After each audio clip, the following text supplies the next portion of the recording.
this event, you have to control, of course, not only how, your altitude, but you also have to control going left or right. As you can see, there's a little mini-map at the top of the screen, shows where I'm going, and as you can tell, I'm about to come into a bunch of trees. So I had to make sure I was all the way near the bottom of the screen, holding in, the right, to get past these trees.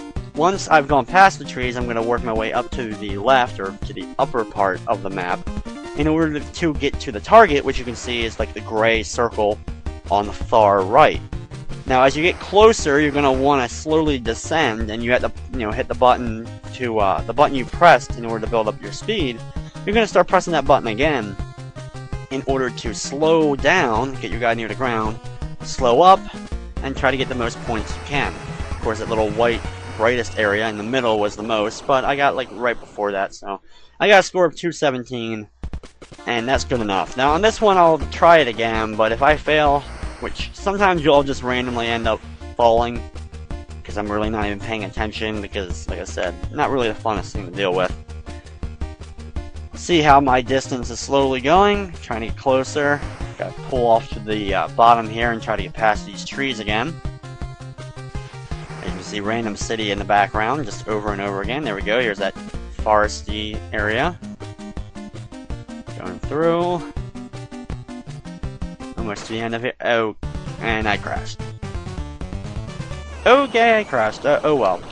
Guess what? It's not really that much of a loss. I got points 217, that's good enough. Time to move on to the fourth and final day, and we start off with archery. Everyone's favorite event to watch. Okay, as O. McDonald.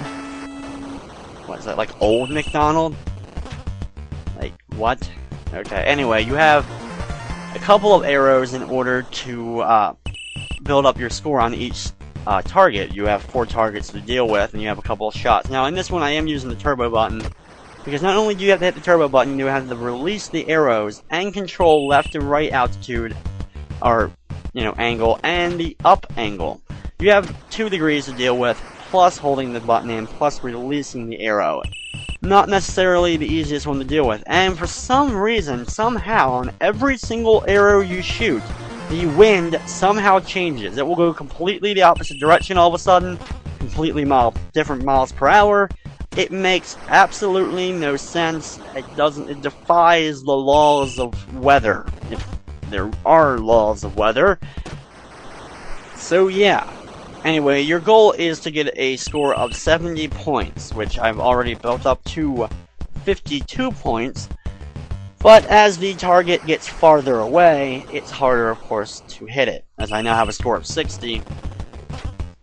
And see where this arrow is.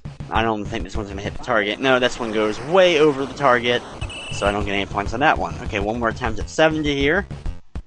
Trying to mess with my angles. And this one's going way off again, because I've hit left angle, I should have hit right, whatever. Anyway, 90, I'm going to hit up a lot because, yeah, as you can see, the wind is going 13 in the opposite direction of where I'm shooting. And wow, that was good enough. Okay, I have the 70 qualifier. The last 2 errors don't even matter. I can miss the target by a million miles, and I have qualified. That's all that matters, is I have qualified. That one hits for a score of 2. A lovely score of 2. And now the final arrow here. As it goes flying on, it hits for a score of 4. And I am with a score of 76. Next up is the hurdles event, which is really easy if you're going to use the turbo button, which I will be. Button matching, of course, is a lot more challenging to deal with, as you have to run and, of course, jump over hurdles. And you actually do have 2 competitors to deal with, even though one of them is only one of them is represented on the bottom. As you can see, you have just random CPU. Like, they don't have a name, they're just kind of running there, they're gonna lose, they always seemingly lose.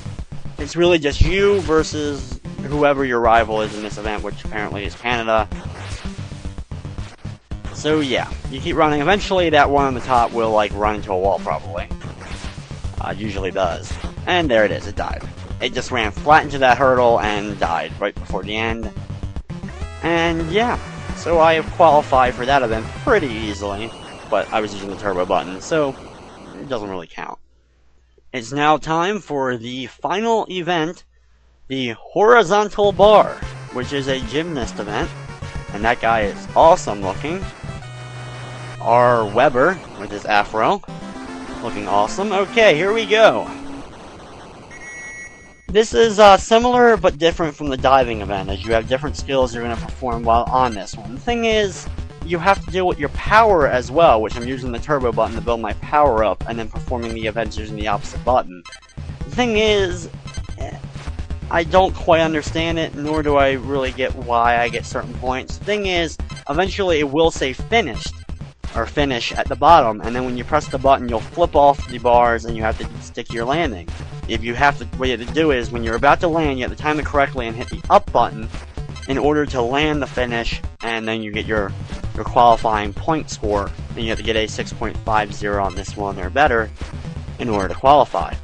So here we go with the finish, and press up right at the time. He's happy. I had a great landing, which should give me enough points in order to qualify. The thing is, it doesn't tell me whether or not I've qualified until the typewriter comes up. 4th day preliminary, archery, 76, hurdles, 2 minutes, 21 seconds, horizontal bar, 7.70, there's my password. And that's going to wrap up all the events here in Track and Field 2. The only one, like I said, I did not show off is the arm wrestling one, which can only be done 2-player, but all it is a button mashing event. Either way, that's going to wrap up another edition of Play It Through. I'd like to thank you for watching, and of course, I hope you enjoy.